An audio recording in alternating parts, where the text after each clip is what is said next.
Hello everyone and welcome back to another video from Finance and Crypto Guide. In this video, I'm going to show you how to download the Fidelity Investments application on your smartphone.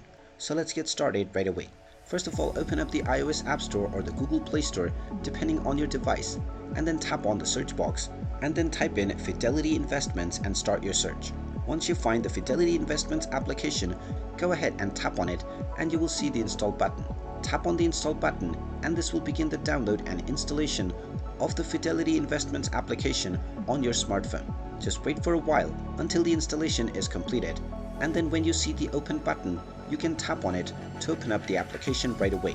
And once the application has been opened up, you can proceed with signing up to create your new account or log into your existing one to directly start using the Fidelity Investments application on your smartphone. And there you have it. That is how easy it is to download and install the Fidelity Investments application on your smartphone.